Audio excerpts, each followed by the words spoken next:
So this wasn't too long ago I had this happen. It was actually in my house when the weather turns nicer, actually. I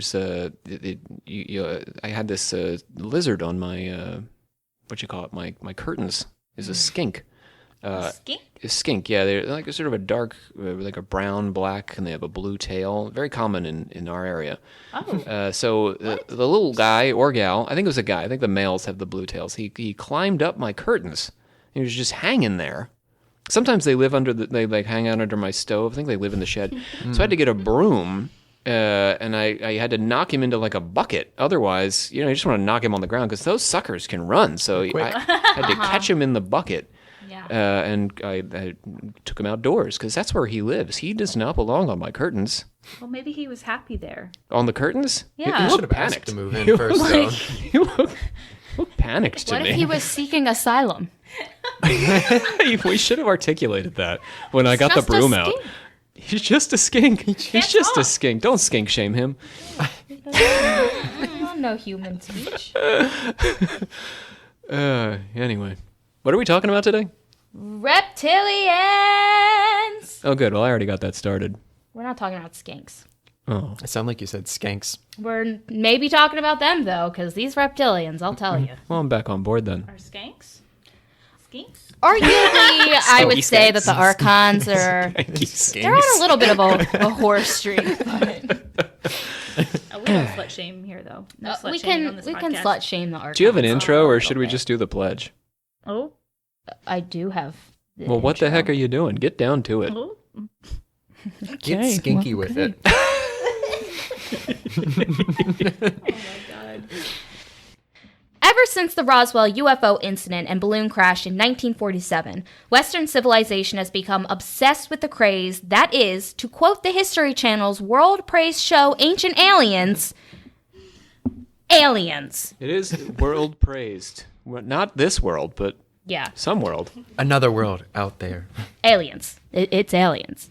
Greys, Nordics, little green men, and one of my favorite topics to bring up at all the dinner parties that I definitely go to. You are a dinner party goer, if ever I've seen one. I'm a debutante, if you are aware. Constantly telling me good dinner party etiquette Roll that I Good day. don't need. Cane. Yes. Our obsession with aliens is inescapably linked to our obsession with death and the end of days. Countless movies and novels and radio shows have firmly implanted alien lore into our brains. There are some people out there, David Icke, Alex Jones, who don't think it's a coincidence, but rather parapsychological programming by parasites from another dimension whose only goal is to end the human race through consuming our flesh, or consuming our minds, or stealing our souls, or destroying us from the inside out via the government and popular culture and watching us destroy ourselves from their shiny spacecrafts while they laugh at how selfish we are. Oh, that's all ors, so we get to keep at least one of those. You choose. Aw. We get to pick Choose your own. Choose your own reptilian adventure. body, mind, soul. Which one do you want to keep? Yeah. The method is up for debate, but one ancient school of mystics once lost to history claimed to have answers over 1,600 years ago and around 350 AD. In 1945, an Egyptian farmer accidentally discovered a set of Gnostic documents called the Nag Hammadi Codices. In these codices, the initiates of the mystery schools described first-hand encounters with inorganic beings called Archons, entities created with the birth of the solar system long before the Earth was formed. Many of the 40 documents explained in the Gnostic creation myth centered around a divine feminine called Sophia and her journey through the redemption of mankind, explaining how these inorganic beings came into being. The Gnostics called them Archons and even ankle biters when they were feeling spicy, but today we know them more popularly as reptilians. Do we? Yes. Yeah. Thank you. Thank you. So there will be Gnostic-inclined listeners out there who do not know them as reptilians. Well, now you know. Okay. Those who know me know reptilian theory is very near and dear to me. We all had our weird childhoods, but the rest of you are probably sitting there wondering how in the hell Rob, devoted scholar to the pursuit of truth PhD, allowed me to do this episode. I'm literally tied to the chair. There was nothing I could do to stop her. Absolutely nothing. I'm probably not going to sway any of you into becoming groupies of Icke or Jones, and I'm definitely not going to convince any of you that the entire Bush family are shape-shifting draconians and that Wi-Fi and cell phone data was given to us by the Greys through a treaty with President Eisenhower in 1954, ensuring the Greys could abduct and experiment and crossbreed with humans, and we are in the middle of an intergalactic war between the Greys and the Reptilians and the Nordics and the Pleiadians, and there are a bunch of people with alien blood sitting right next to you right now. Right now. I'm really close to you right now. But Jacob and I are also sitting astride one another. Right now. But in true Archon fashion... Jacob can't even get a word in. Oh, sorry. He's just making sounds. That's it. That's the whole thing. That's it. That's what he's got for this. Well, It's as much as I can handle at this point. In true Archon fashion, if I can plant enough reasonable doubt in your brains, I will have won this episode. Or at least convince Rob to let me do another one. All right, well, we'll see. The jury's out on that. My name is Olivia. This is Rob. Hi. Right there. Hi, I'm the Supreme Hierophant. What are you again? I'm the Grandmaster. Grandmaster of the Order. Go on. And these are the alchemical actors. Yeah, who do we got? Specifically, Savannah Verrett hello, everyone. What's up, Savannah? and Jacob Wheatley. Yo. Yeah. Yo. This is Occult Confessions. We, the members of the Secret Order of Alchemical Actors, do solemnly commit ourselves to a full and honest telling of the history of the occult as far as we know it. This is what we're calling a flip. We flip that mic. Mic flip. We mic flip. I have It was like spin the bottle, but you just spun it on the table and flipped it over, and More like Flip Cup. Olivia's got it. She done been flipped, or I've been flipped. Flip, We've been flipped. flip, flop. It's like Freaky Friday. Not at all. Wait, I want to be Jamie Lee Curtis. So, if you're listening, Olivia, you should be doing this stuff. You gotta rate and subscribe. Rate and subscribe. Rate and subscribe. Click that subscribe button and be sure that you are feeding us those stars. They keep us going. Those black hearts out there on the interwebs and what have you. Yeah. So we live by the rate and subscribe, and consider giving to us on that Patreon. I feed off of black hearts. I feed off of Patreon, so That too. do a little of each, if you can. If you can swing it. That's not bad. No, that's good. What? I feel scared. Making Oh. a face at me. Right? That's what he does. Don't let it throw you. Now that you're in charge of that mic there. All right. So Olivia, what's going on here? We got Gnostics, we got Reptilians, we got Egyptian farmers. Yeah. So, as far as sources go today, guys, we're in some uncharted territory, and by that I mean it's been charted by a bunch of other people, and this kind of But not us. It's like it's all of it together. So All right. it's going to be a little convoluted. The main website that I used for a lot of my research is called Bibliotheca Pleiades. Yeah, that's a conspiracy website. Yeah, it's as sketchy as it sounds, but very informative.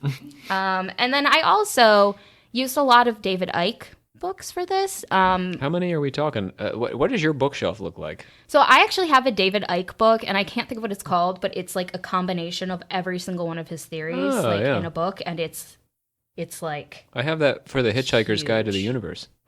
It's probably as large. There's like 6 of those, I think, and I put them all in one book. Yeah, it's a lot, but it's like a bunch of his other books kind of combined into one, but simplified a little bit. But we can post the book that I have. I just can't think of what it is off the top of my head. All right. But those are the two sources that I used the most. And then also, actually, the Nag Hammadi codices, actually looking them up and reading them and sifting through them and interpreting them for you all. Fascinating, because I do not do the Gnostic thing, so that's Yeah. cool. Thanks So- for doing that. Warning, pronunciations, I tried very, very hard. Yeah, as is traditional. Yes. And also, some of this stuff, maybe you're a Gnostic pro and you might catch me and realize I misinterpreted something. But bear with me, because this is all basically from me interpreting. text. Delightful. That's very old. Delightful. Interpret away. Okay. Now, I know you're all asking. I know that you are all asking. Olivia, what's a reptilian? Olivia, what's a reptilian? What's an Archon? It was polite of you to What is wait an to ask Archon? that. Yeah, Jake. Who I don't know that cares? intrude. Oh, who cares? Who I wasn't going to cares? ask I can answer that. that one. Yeah. Not me. Oh, Just kidding. I like David Icke. Well, to a point. I like his turquoise suits. But you Ooh, wouldn't take same. him on a date. No. not in that turquoise suit. Yes. Well, I'm here to answer at least 2 of those questions, give or Okay. take. The word archon was first used in ancient Greece to refer to any religious or governmental authority. The Gnostics picked it up later, which is where its more modern definition that we're going to talk about today kind of hails from via the discovery of the Nag Hammadi codices. Many Gnostic texts refer to the archons as the authorities, which sounds kind of like a cool 90s German underground punk band, but for the Gnostics, it was terrifying. Even in modern conspiracy circles, many people won't call them archons, claiming that using their real name and acknowledging their power as leader over you only adds to their strength. This is where nicknames like ankle biters comes in that I mentioned earlier. To really understand what an archon is, we got to go right to the Gnostics. We're going to jump in the time machine. Oh, boy. Back to the Gnostics. So we're back to, like, what did you say, the year 350? Yeah. Good 80, year. Yeah. Good year. It's a good time. Everyone was wearing sandals, I think, Yeah, we should get back. to that. Yep. Probably not the, the Vikings. They probably weren't wearing sandals. They were in kilts? Boots? Boots. Oh, I I would guess- wear boots because all that snow and also the sea monsters. Well, before we can Bite like your toes off. take it to Just like your toes. the Gnostics, we got to take it to the creation Okay. of the Gnostics and everyone else. The Gnostic story of creation centers around the truly badass Aeon Sophia, the embodiment of God's wisdom, and represents Earth and our realm before it truly was. So this idea of Sophia is as much of an entity as it is an idea. So just keep that in mind. Okay, so Sophia is a kind of spiritual entity. So she is like a physical thing, but she's more so like literally if God were to like take his wisdom off of him and create another entity for it, she is that entity. Okay, got it. So she is as much of a thought as she is a thing. Okay. Does that make sense? So she's both the thought of God and of God's essence. Because you have to think the Gnostics they're all about the pursuit of knowledge. That's their thing. So they're pursuing her. Getting to know her? Meeting her? Taking her out for drinks? No, not really. No, no. Wine and diner? The Gnostics attempt to answer the theodicy of why God made life so difficult with, well, something must have happened to make everything go to shit, right? Chaos doesn't just manifest. Something must have caused it in the beginning. Or God is just really a complicated guy. You know, I think we all are. Yeah, Really. Right, Wrong. deep down. Yeah, we got our good Nobody's and our bad. perfect. Yeah. For the Gnostics, knowledge was power, and all physical matter is just a distraction from that higher pursuit of knowledge. This kind of like, we hear about this a little bit with like Blavatsky too, and the different, Right, the races. tears of being, yeah. But, Yeah. there's no good or bad, right? God is just we are an emanation of God, and then we're Yeah. slowly climbing our way back up to God. and the material world being like this distraction from. Yes, but the material world is spiritualizing. So Blavatsky it's not like the material world is bad. I thought it in some of the races, it was like that the material world was distracting. It's just you of a from the lower level of spiritual. evolution. So that it's all evolving. So theoretically, the higher beings will pull us up to enlightenment. Eventually, we're all going to go back to God.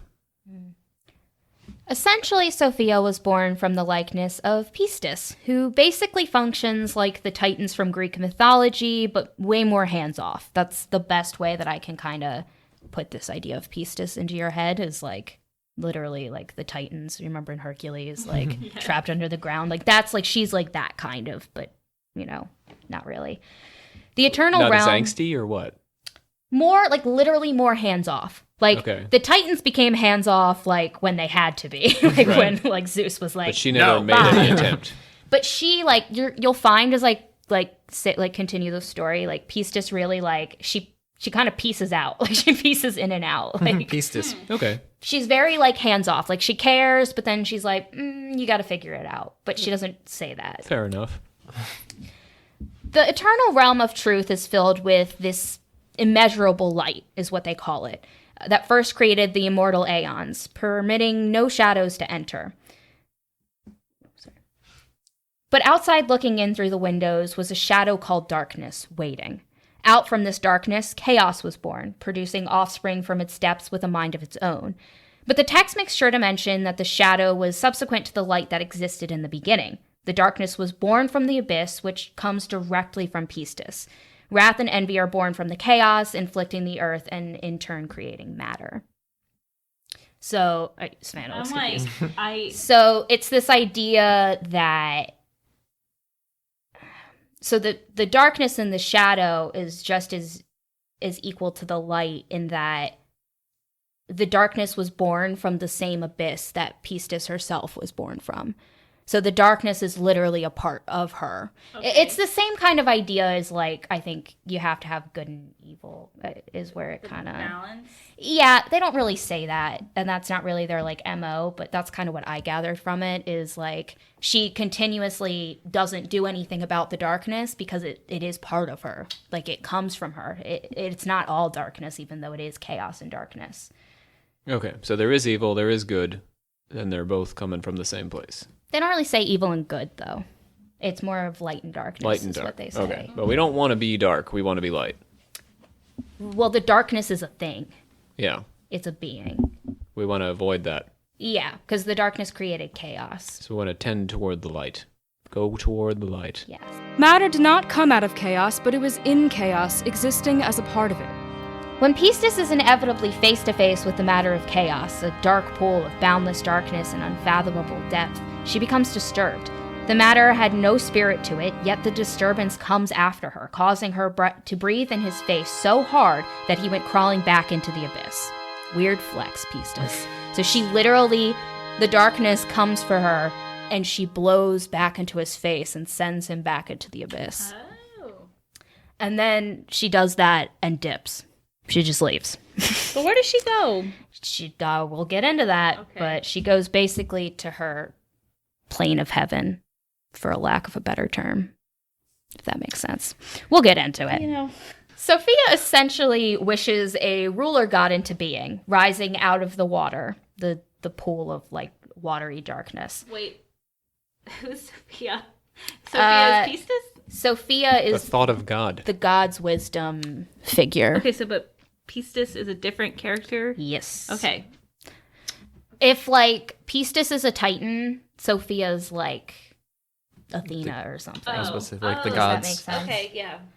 But not. Like, don't get too caught up on the, especially to our listeners. I am not saying that anything to do with Gnosticism is a, like, Greek or Roman mythology. I'm just trying to use it to kind of frame a better reference for you. And this is how David Icke would be thinking about it, right? Your perspective will more or less match the way David Icke is interpreting Gnosticism. Icke is a little hands-off about Gnosticism. Oh, okay. So you're trying to pull these things together. Yeah, so Okay. this is like, Icke is going to take the whole reptilian theory, and this is where he got it. Like, don't get me wrong. But he's, the history of it, like the Nag Hammadi codices, he might mention, but he's not going to, like, give it the same, like, historical, like, this is the Gnostics. Does that make sense? Yeah. Sophia essentially wishes a ruler god into being, rising out of the water, and it literally says, this is a quote, lion-like in appearance, androgynous, with great authority within himself, but ignorant of whence he came into being. The creature hears Sophia say to him, youth, pass over here, and decides to name himself Yaldabaoth. His other title, the Demiurge. So, to explain that quote for a second, the ruler god that came out of the water, basically the depths of the darkness, literally, besides being androgynous, doesn't understand where he came from. And that becomes very important. He doesn't understand that Pistis is, like, the reason he's alive, basically. Doesn't understand that. Sophia's cool with him, with Yaldabaoth. They're fine. They're vibing. But she's not down with his appearance, as she kind of just sticks him on a throne surrounded by clouds so no one but the Holy Spirit could see him and pieced out to the heavens herself. So her and, Sophia and Pistis, they kind of, they helped to make this ruler god, and he didn't really understand where he came from, and then they kind of just left. Wow. And that's why things are going to become problematic later. Yaldabaoth is kind of a prick. Or, yeah. Put it lightly. Yeah. Or has an only child god complex that's really, really out of check. He was never really parented, and he can only hear Sophia's voice instead of actually seeing her likeness. So he didn't have any real concept of Pistis or Sophia, and became self-obsessed instead, claiming to be the first figure made from light. He could not see anything but his own greatness, staring into his own watery depths, a lot like Narcissus, He separates this to create a watery heaven for himself and an apparently dry earth for us, which he kindly calls his footstool. We are his footstool. What does a young god do after he's made himself a kingdom? Speak some immortal sons into being. He has 3 sons, which I will butcher the names of. Bob, Yeah. Greg, and Marty. You got him. You got him. Yael, Eloi, and Estephaeos. Eloi, like Elohim, I think in that direction. is... My son is born! I must coo to awaken him. Coo, coo, coo, coo, coo. Ooh, then his name will be Yao. I must coo to awaken the next. Hoo, hoo, hoo, hoo, hoo. Then his name will be Alawi. And the last, coo, coo, coo, coo, coo, coo, choo. Us. Ah, then his name will be Astaphius. By the way, I made you all androgynous so I could give you 2 names. Welcome to being an inorganic being. These are the 3 sons of the Father. These 3 sons mix with 4 other entities grown from the darkness to create the 7 heavens of chaos, which would be a pretty sick gang name. I'm pretty certain that this is kind of equivalent to the archangels in Christianity. God made the angels too. So the 3 sons plus the 4, those are the archangels? I think, they never say this explicitly, but this is what I interpreted. So we can think of them as Gabriel and Michael rather than Bob and Marty. Yeah, not those sons. Oh. Those are, so the 3 mixed with 4 other sons. So the 4 that come out of those 3.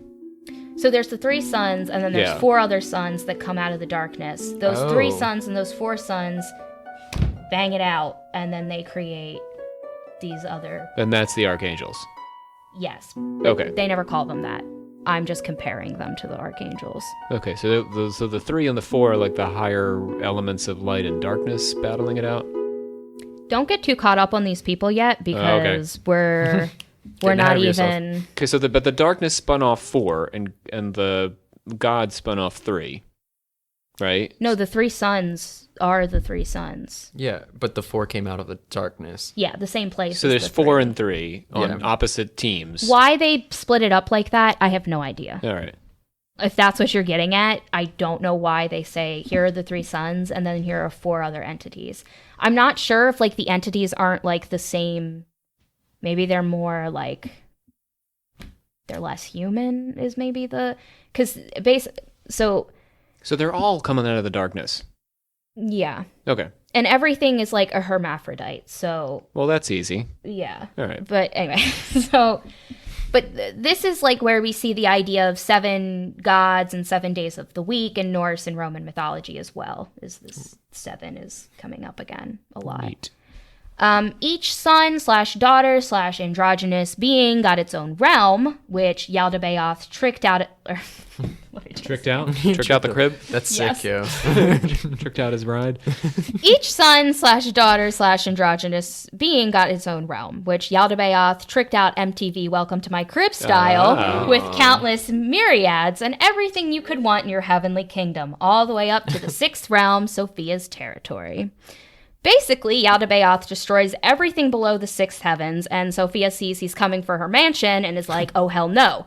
At some point, Pistis comes in and steps in and does her thing and blows him away for a while to Teratos, which is not a cool place to be if you know mythology.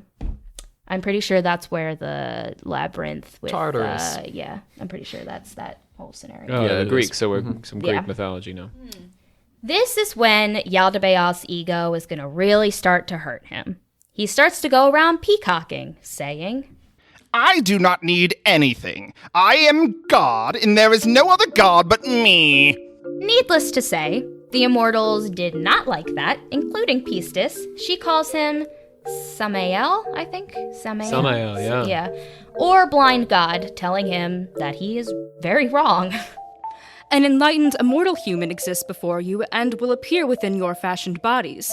The human will trample upon you as potter's clay is trampled, and you will go with those who are yours down to your mother, the abyss. For in the consummation of your works, all of the deficiency that appeared in the truth will be dissolved. It will cease, and it will be like something that never existed.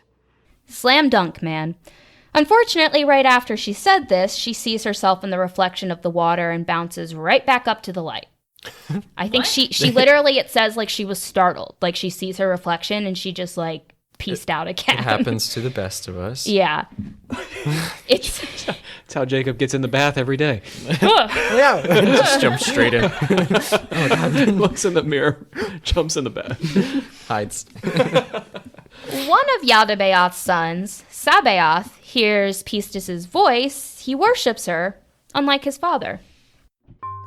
He glorified her because she informed them of an immortal human in the light of the human.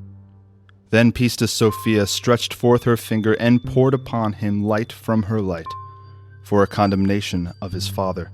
When Sabaoth received light, he received great authority against all the powers of chaos, and since that day he has been called the Lord of the Powers. He hated his father, the darkness, and his mother, the abyss. He loathed his sister, the thought of the chief creator, the one who moves to and fro over the water. Sabaoth basically has 2 children named Israel and Jesus Christ, with Sophia's daughter Zoe. But we don't have time to unpack that because... Zoe's like this cute little 90s chick, right? She Yeah. wears a Why they named her Zoe, Baggy like, I plaid do shirt, not yeah. understand. I have no idea. little belly shirt. She's got She's like... ponytail. Zoe! Yup. Yep. Good old Zoe. Yaldabaoth gets super mad at his son when he finds out that Sophia whisked him away to his own heaven and made him more powerful than anything else in the chaos, and out of that anger, he created death. Rob, have you ever been so mad at your kid that you wanted to create death? No? Good answer. And of course, death was androgynous, so it mated with itself to create basically everything bad ever in this world. The males are listed as envy, wrath, weeping, sighing, mourning, lamenting, tearful groaning. Mourning and lamenting. And Tearful groaning. all different guys. Sighing, weeping, yes. The females, wrath, grief, lust, sighing, cursing, bitterness, and quarrelsomeness. Sighing is on both fronts, I Two guess. sighs. Two Yeah, sighing. it's- With male size and Everyone female can size. sigh. Everyone knows those are It's different. a deeper Yeah. message, yeah. The vaginal sigh is different than the... Oh. Penal oh. size. Oh. They're androgynous. What are you gonna say? I was just gonna say, I love how the women get lust as Yeah. one of theirs. Well, you That's traditionally would, yeah. Yeah. Do any of these sound familiar?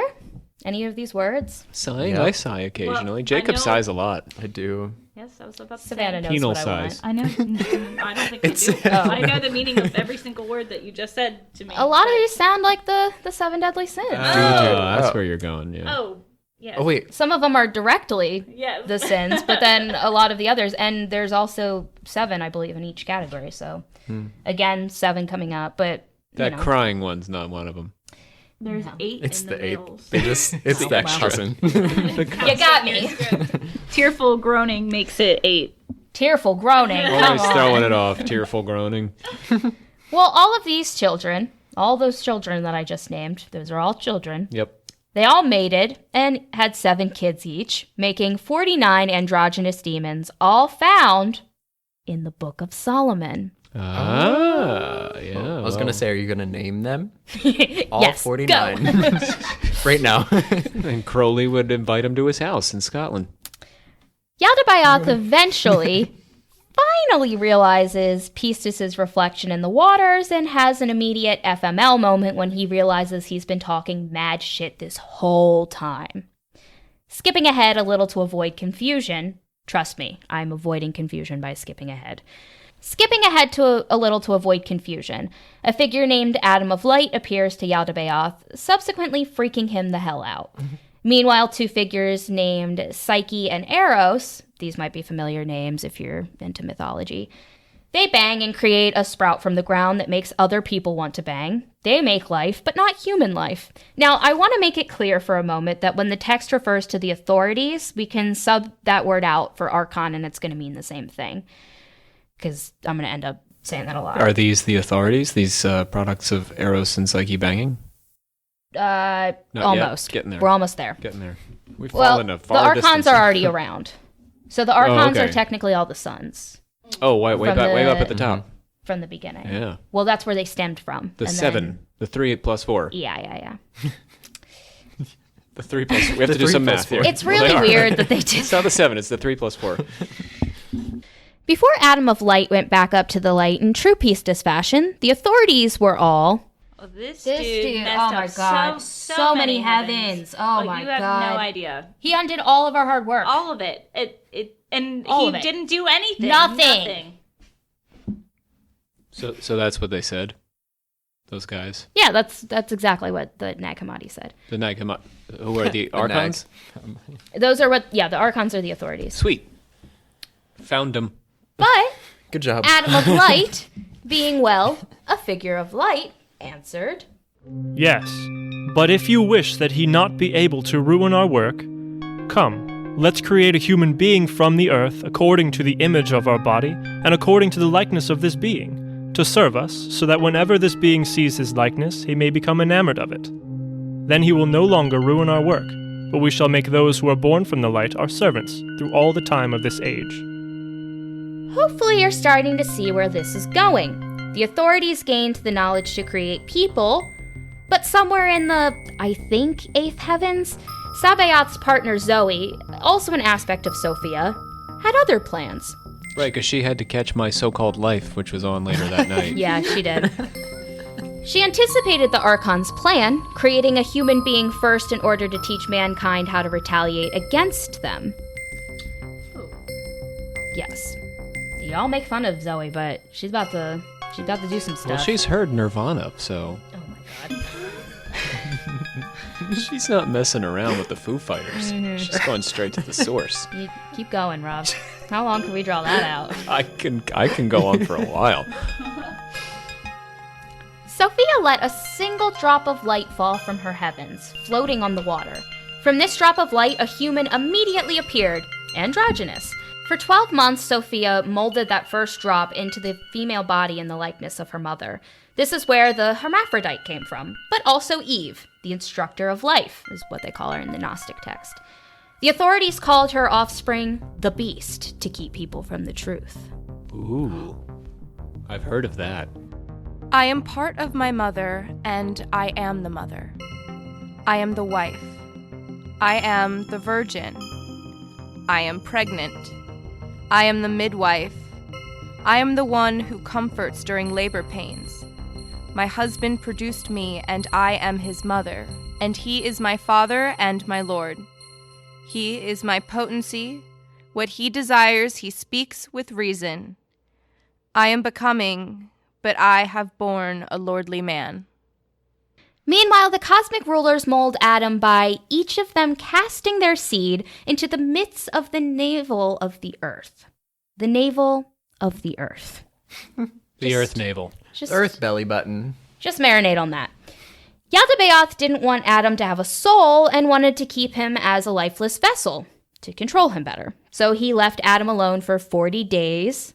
40 days without a soul. I've heard of that number. On the last day, Zoe came to him, breathing life towards him, but this only made Adam crawl around a little, basically like a worm. They describe him as a worm man. There's a lot of breathing going on. They do breathe a lot. The worm thing is new, though. Yeah. The authorities, or the Archons, did not like that at all and seized Adam, throwing him in paradise and going back up to the heavens. But Zoe took pity on him, sending Eve down to instruct him. And when Eve saw Adam lifeless on the ground, she immediately took pity on him. Adam? Adam! Adam, wake up, hon. Oh my god. You gave me life. You're going to be called the mother of the living now. Are you comparing me to your mom already? Now, when the authorities found out about Adam having a new soul, they were again not happy. They sent 7 archangels to deal with the mess. When they laid eyes on Eve speaking to Adam, they were outraged. Now, here's where things get kind of fucked up. And by kind of, I mean they get fucked up. The authorities seize Eve, raping her with the intent of polluting her light so she could no longer ascend back to the heavens. They knock out Adam, planning to tell him that Eve actually came from his rib, causing him to rule over her. Sound familiar? Oh my gosh. But Eve was a powerful woman of light and was not about to let those authorities ruin her work on Adam. She tricks the authorities into believing she has become one with the tree of knowledge, and they flee in fear. Oh no! It's a tree! Not the tree! It's so strong and tree-based! It's plant-based! Knowledge scares me! Oh no! Yep. Now, part of Eve's trick required her to leave almost a clone of her likeness with Adam and the authorities. When the authorities came back from their defeat, they decided to punish Eve's likeness, thinking it was her. It was the likeness that the authorities and the angels defiled in every way. First, Eve conceived Abel from the first ruler, and she bore the rest of his sons from the 7 authorities and their angels. Now all this came to pass according to the forethought of the chief creator, so that his mother might bear within herself every seed mixed and joined together with the fate of the world and its configurations and justice. A plan came into being because of Eve, so that the fashioned bodies of the authorities might become the fences for the light. Then the light will condemn them through their fashioned bodies. As much as I'd love to continue on the origin of the world, we would be here for another 6 hours. Eventually, the Gnostics came along and essentially fight the good fight against the Archons as desired by Sophia so many pages ago. But I think you get where I'm coming from when I talk about the Archons now. So the Gnostics are fighting for the Archons against knowledge? Say that again? You said the Gnostics came to fight for the Archons. Against the Archons. Oh, they're fighting against the Archons. Yeah, because the Gnostics are technically the... That makes sense. They're the So they want the slave knowledge. people. They are all about knowledge. Yeah. Get me that knowledge that's hidden in that tree there. Give it to me. That's what scares them. Scares off the other guys. Right. Yeah. Archons. Yeah. So now that we have like a background on what an Archon is, And how. The Gnostics identified 2 types of Archons, basically. Neonate or embryonic type, or a draconian or reptilian type. The Gnostics, needing to make things complicated, categorized Archons into 3 levels of Archon. And I'm going to give you a very brief version of each. So there's level 1, which is like the cosmological version of an Archon, or level, if you want. A base definition. Archons are inorganic beings that appeared before the creation of the solar system as we know it, emanating from a home planet called Pleroma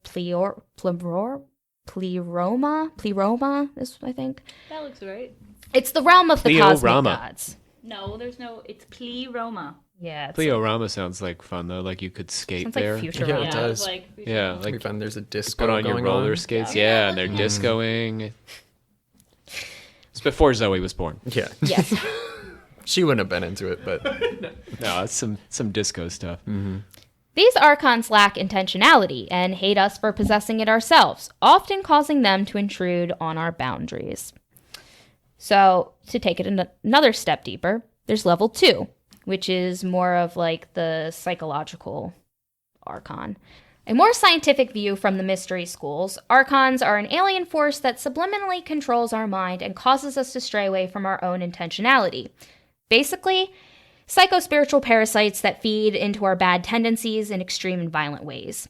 But I think it's important to remember, they're also offspring of Sophia, making us some kind of cosmic kin. Food for thought. Not reptilian food for thought. Friends, not food. Archons exist both somewhere and in our minds at the same time. They can literally penetrate our biosphere, or less risky, just mind influence us from embryonic form to sway us from evolving properly as species. So they're just everywhere. You can't escape them. Yes. For a little Gnostic hot take real fast, Judeo-Christian salvationism is the primary ploy of the Archons, an alien implant. Judeo-Christian salvationism, meaning Yeah. the Judeo-Christian salvationism, that we will be saved through belief in God? Yeah. What do you take that to mean, Jacob? Judeo-Christian salvationism, because it's so different from group to group. I was about to say, because that kind of, both of them kind of think different things. I think she links them together. Oh. Or not she, but the text that I was reading. Because your Protestant concept is that you just believe in Jesus and you're good. Yes? Yeah. Catholics, you have to do works To be... as a manifestation of belief. And then Jews, I don't actually have a clear line on. They're not really... I mean, like, with the whole, like, Jesus thing, they don't really think of him as the Right, he would not be involved at all in their personal salvation. That's what kind of confused me. Well, that's, I think, the reason they put them together, because I think it's supposed to be like salvationism In both? at all. Oh, okay. I think it's the idea, I think that's them highlighting, Yeah. by putting it together, I think that's, yeah, Okay. like, that any kind of salvationism is a ploy, like, from the church. Mm-hmm. And then there's level 3, which is the sociological level of Archon. And this is where I think most people are going to be familiar with, like, reptilian and modern Western culture. When looking at human society, Archons are aliens who force their way into our authoritarian systems, including religious beliefs. And I would say probably heavily, like, relying on religious beliefs, in order to turn us against our potential and away from our once symbiotic relationship with Gaia. Gaia being, like Mother Nature or Mother Earth, if you want. They're more like agents of error versus evil, in that they only piggyback off of what's already existing within our brains. They're not going to create some kind of new problem. They're going to take what's already bad about us and distort it and use it to their advantage. I think that this has to be part of the reason that the Gnostics were less a group with a hierarchy and more so a bunch of mystery schools dedicated to Gnosticism and defeating the Archons, if that makes sense. Okay. So that's where I'm going to stop the research today, because that's a lot to unpack. So we'll view this as a part 1. Yeah. How reptilians are like Archons. Well, Are they Archons. are. How Archons are reptilians. But Archons came first. Question mark?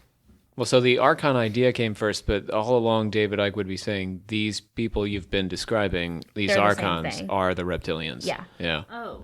Oh. Wait, that wasn't clear. No, Well, that's a nice way to round things out, isn't it? This shit is crazy. I'm like, I'm having trouble wrapping my... I mean, like, I'm kind of getting it, but it's also... I don't understand the point of... But I guess there isn't one. So the Archons are trying to hold back knowledge from us. They don't want us to know things. They're trying to control us and eat us.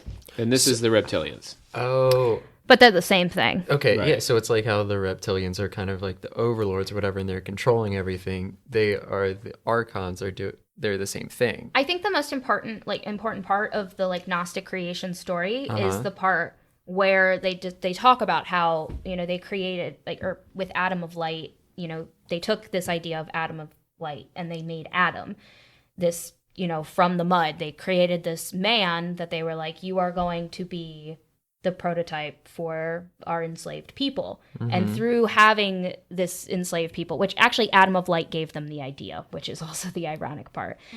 But through like having these enslaved people, basically the Archons would never be able to be stopped because Sabaoth was over there trying to change things. Yaldabaoth had things a certain way and was very in denial of Pistis and the light and yada, yada, yada. Sabaoth took a step back from his dad and was like, no, like, let's go back to Pistis. Like, she's got it going on. So it's like, and Sabaoth is, you could look at him and more as like a Jesus type, but like, I wouldn't say that because there's other people named Jesus Christ in Gnosticism. So, like Zoe's, Zoe had the 2 sons with Sabaoth, Israel and Jesus Christ. So it's kind of like, I think that's metaphorical. But, right. That makes sense. Did that answer anything? I think so, yeah. Yeah. You guys have other questions? So, like, we would have been basically like soulless, mindless dummies for these people. Yeah. But Zoe stepped in and was like, no, actually. Because I like them or like I feel bad for them. Yeah. And, Zoe is literally an aspect of her mother, Sophia. Okay. So she carries that, like, the God's wisdom and that, feeling. But I think Zoe also, she just took pity on what was happening, but also understood like, oh, the Archons they're trying to ruin everything for everyone. And that's why she created Eve with the help of her mom, so that Eve could be literally they call her like, like she is the whatever they call her, the instructor of life. Literally, she instructs life into Adam. Oh, okay. Because Adam was this soulless worm being. Like, they literally describe him just writhing around in the mud. Ew. Like, it's as a worm. And Eve literally, she picks him up and she gives him a soul and gives him a purpose. So, like, I don't know. I think there's a lot of things that you can take away from, like, the whole story without believing it, if that makes sense. So, like, David Icke actually believes that this happened? So... replacing Archon with Reptilian. And so there's like a interplanetary aspect to this. He's sort of turning all this stuff into aliens. So right? It's not really like heavens. It's like aliens came from different planets. Yeah. Yeah. Okay. Yes. And created us. Because those some of those folks were on a planet, I remember. He takes the God Christianity aspect kind of out of it. Okay. But so he still recognizes like Gnosticism, but it's a different, it's not a religious tone. He did the same thing that the Aurelians did with the Christian Bible. He took the Gnostic texts and turned them into alien texts. Yeah. Sort of literalized them into a physical form, technologized them. So he takes a lot of like he even uses the word Archon a lot in his books, but when he's talking about Archon, he's talking about that third level, that sociological level. That's that like... that most of us are aware of, that this idea of the reptilian overlords taking over. That's more of like his thing. So we'll call this like an introduction to reptilians.